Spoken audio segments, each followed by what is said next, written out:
must not let anyone define your limits.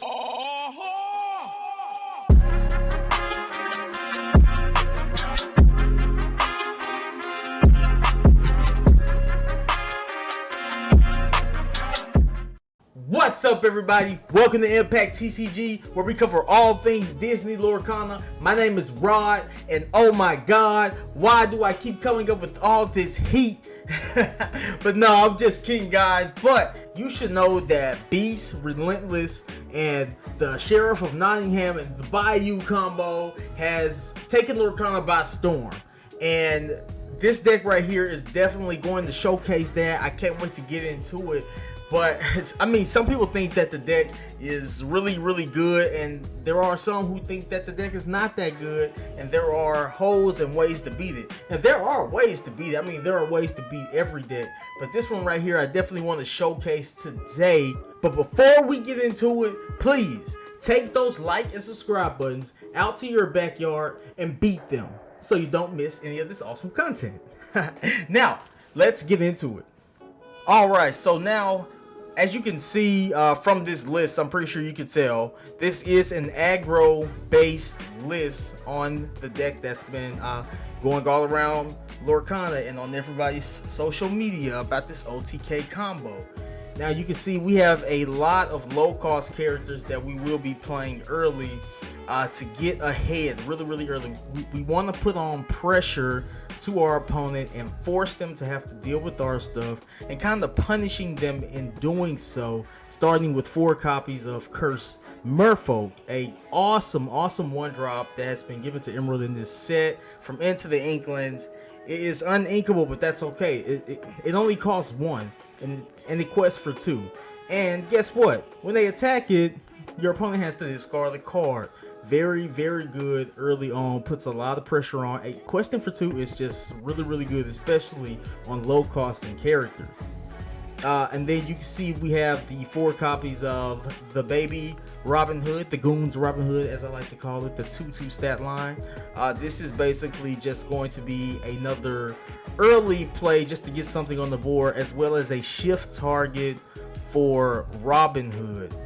And moving on, like I said, we kind of want to punish our opponent for trying to deal with our cards. We're playing 3 copies of Enchantress. Now she quests for 2, and when she's challenged into, she becomes 3 strength. So that's ultimately going to get rid of a lot of characters as they take her out. So being really good in trades. And next to her counterpart Flynn quests for 2, and also when your opponent attacks it, they have to discard a card.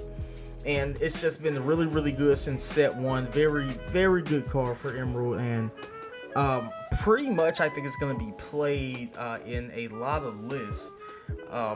Even if we don't see it much, this is just a really good card, especially for this type of list. Moving on, we got 3 copies of Morph. This is just going to be another shift target for your Sad Beast and the Robin Hood. Very good if you can get it, and if you don't really have any other plays for that turn. But the way this deck is built, you're gonna have plays pretty much every turn. Now you see I got the 2 Ursula Deceiver right here. I kind of probably want to bump this up to 3 and maybe even 4, considering how Ursula Deceiver of All is basically probably going to run through the meta, bouncing cards with Mother Knows Best.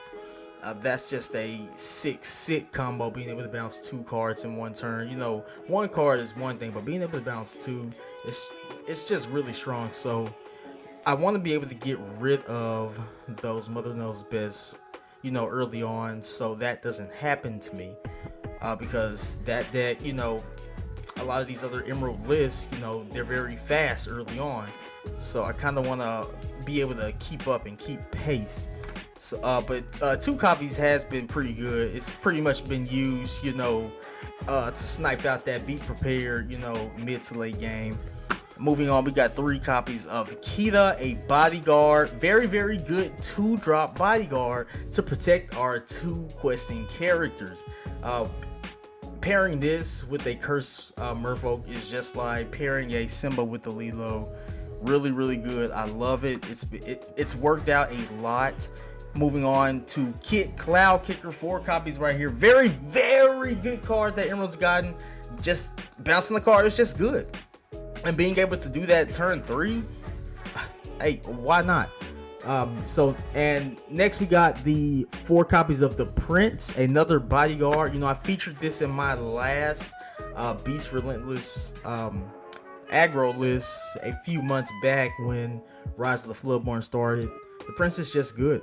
The resist +1, it's good with the bodyguard. Like, come on, you want to protect these low cost characters so we can quest to keep putting on that pressure to our opponent. Now you know why we got the 4 copies of the Sheriff of Nottingham. It's part of the OTK. Using this with the Beast Relentless, as you can see, I got 4 copies there and 4 copies of the Bayou. I realized that Bayou has a lot more value aside from just using it in the OTK. I mean, it just filters cards, and you'll see in the video I use this in combo with a Sheriff of Nottingham with no Beast Relentless on the field, just to take out, you know, several characters in one turn. It's just really good against other aggro matchups. I love it. Then we got 2 copies of the Sad Beast. You know, this could possibly be a 3 of, you know, maybe even a 4 of, you know, depending on how you want to go with this list. But, you know, it's still good. If, you know, he does have that damage at the start of your turn, he gets 7 strength. And 7 strength can pretty much take out most locations in the game right now, aside from like the McDuck Manor. You know, 7 strength is good, and he'll be able to swing at a location without taking any damage on top of that. So if you don't get your draw 2 off of him, sometimes it's okay. He can also sing Whole New World. He's a 5 cost. Then of course we got the 4 copies of the Robin Hood, just a really good card that still got into the Inklings. Then we have 4 copies of the Beast Relentless, obviously part of the OTK. I wanted this card to work so bad last format, but it just couldn't, you know, consistently keep up with Ruby Amethyst. But I think this list right here definitely gives it a run for its money, and you'll see we beat and take down Ruby Amethyst in this video as well. 4 copies of Strike a Good Match, just more drawing and filtering. Whole New World, more drawing. I mean, like if we aggro our whole hand out, you know, first couple turns, being able to re-up with the Whole New World, it's cracked. 3 Grab Your Swords, because we still want to use that damage just to take out, you know, a lot of characters at one time. Just that widespread damage is just really good still. Then the 4 copies of the Bayou, obviously for the combo and for filtering. Now you guys might be wondering why I'm not running Smash or anything or like that, or maybe even and then along came Zeus. You know, I'm still considering those cards, but I've realized even against decks like the Jafar Turbo decks, like this list quests so fast that 7, you know, is not going to be super scary for us. But you know, I still may throw Smashes in here in the future list. You know, definitely something to consider. But like a lot of things are plug and play into this list. You can, you know, use a multitude of different things, but this concept right here, just this aggro concept, just feels really good in the game right now, and it's able to keep up with the other aggro decks that are going to be running across the format, this format. Now without further ado, let's get into some matches so you can see this heat.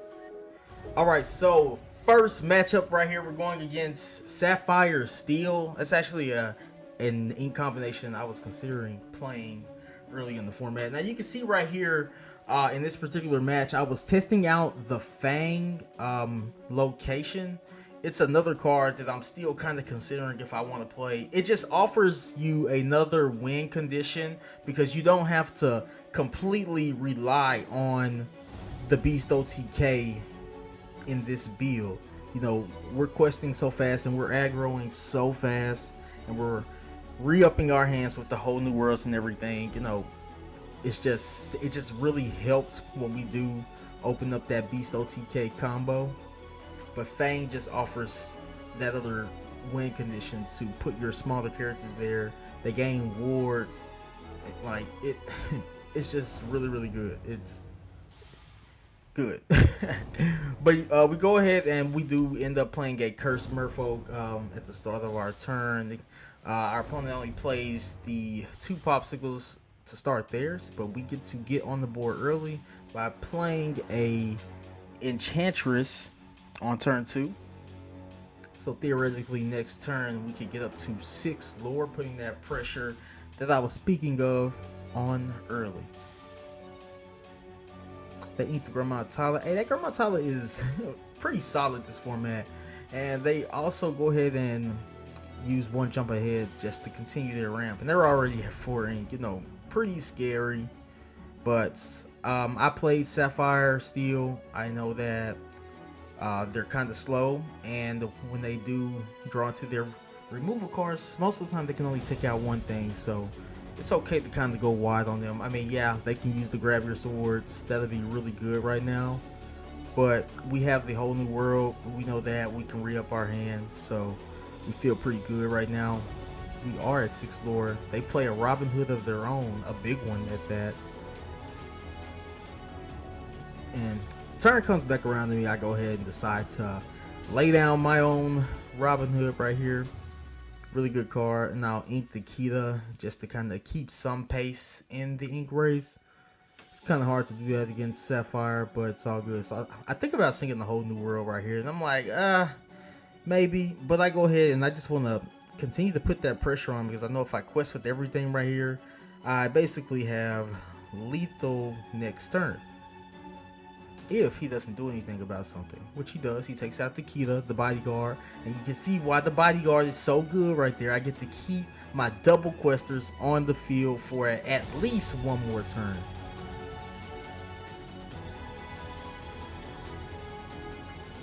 He still has 6 ink to play right here.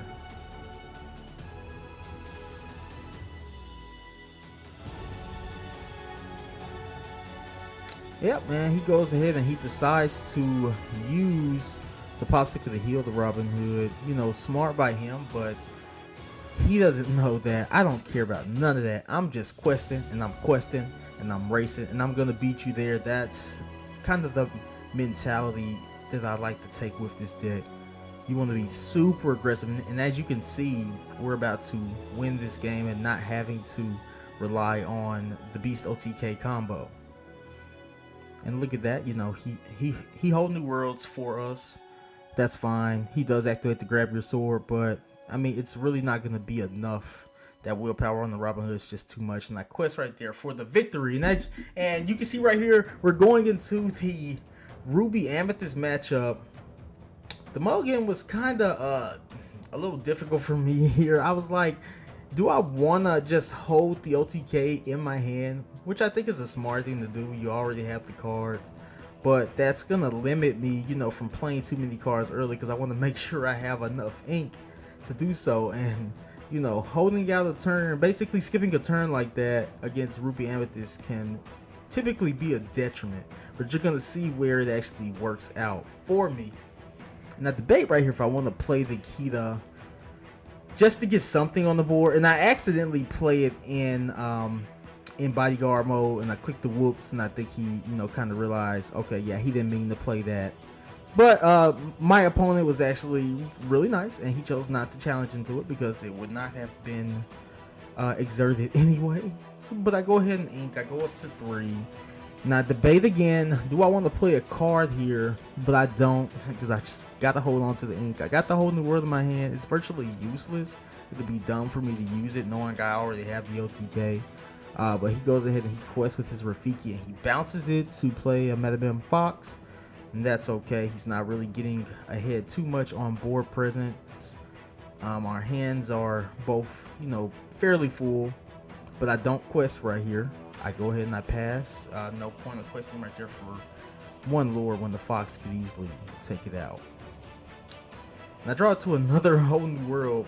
It's not looking too great for me right here. But I thought about it. I was like, I could use it. But I don't. I pass turn again, and he's slowly going up on lore. He's got the Queen's Castle out. It's basically going to give him 2 lore every turn. And the Fox is holding its ground, you know, keeping me from questing. So my opponent is in a good position. He plays some Maleficent. He's gonna draw a card there. That's fine. Plays the Rafiki, you know, kind of trying to spam the board on me a little bit, and I am at this point getting kind of worried.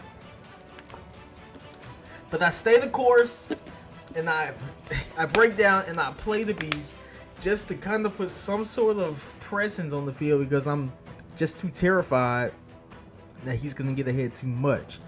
So I'm gonna try to, you know, hold the board right here with the beast. You know, at this point it's whatever. I gotta do something.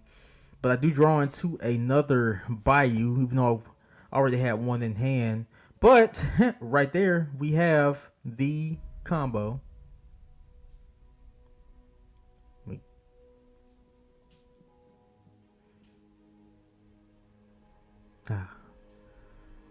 There we go.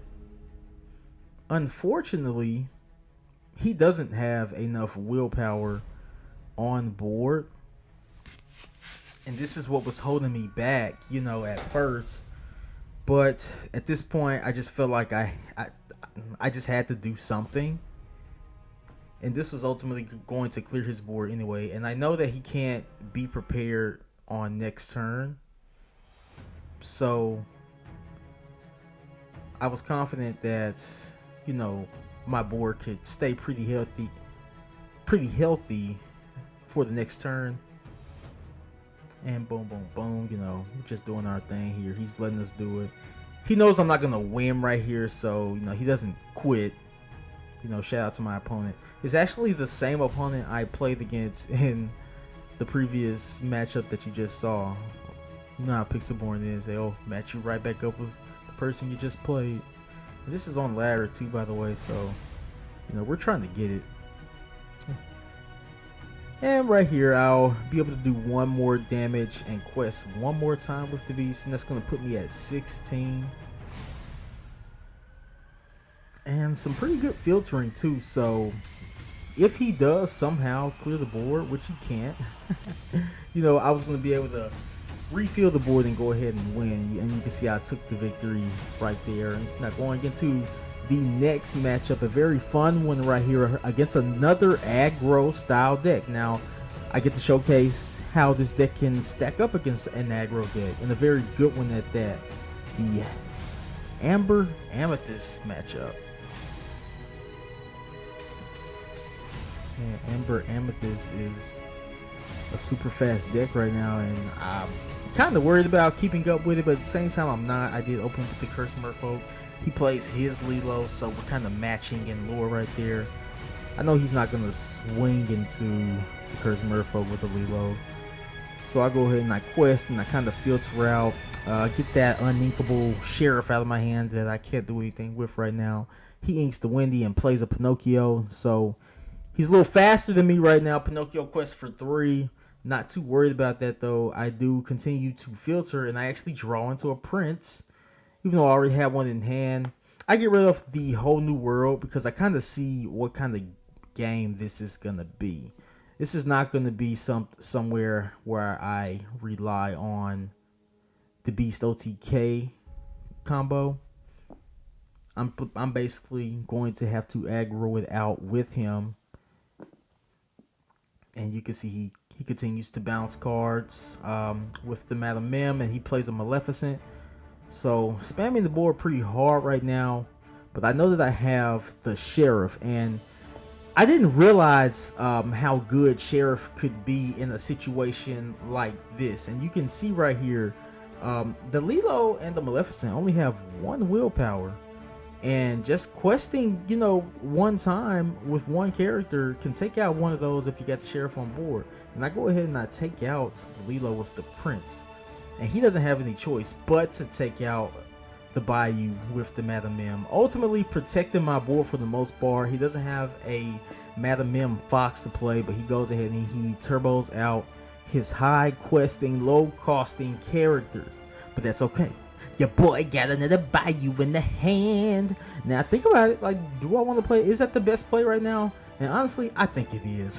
Why not? Obviously, I got the ink to move every character there, and we're just gonna pew pew pew take them all out one by one.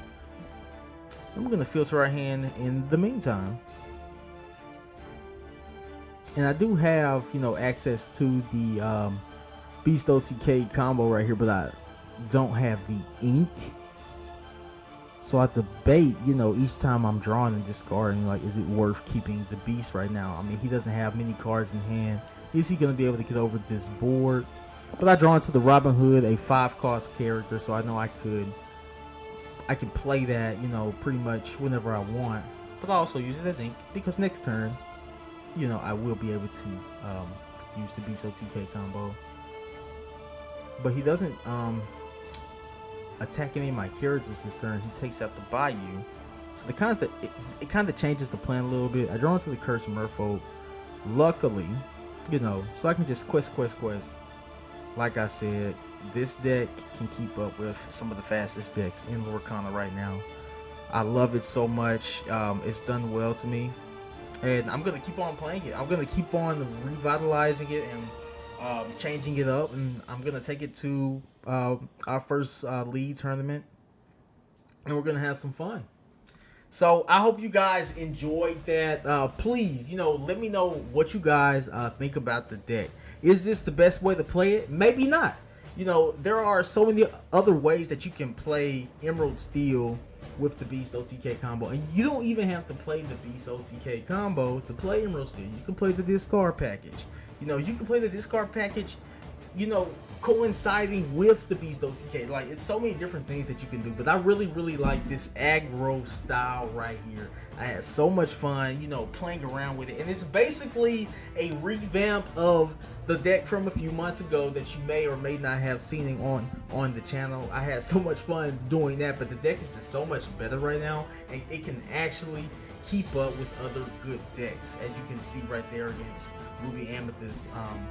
You know, I mean, things are going to change. You know, Ruby Amethyst is going to change a lot. You know, they're going to be playing more locations with the Jim Hawkins and everything. Like, you know, it's going to get crazy out here. But I hope you guys enjoyed that video. Please don't forget to take those like and subscribe buttons out to your backyard and beat the crap out of them, so you don't miss any of this awesome content that we're going to have coming here all format long. And if you don't do anything else, wherever you're going, whatever you do, always make an impact.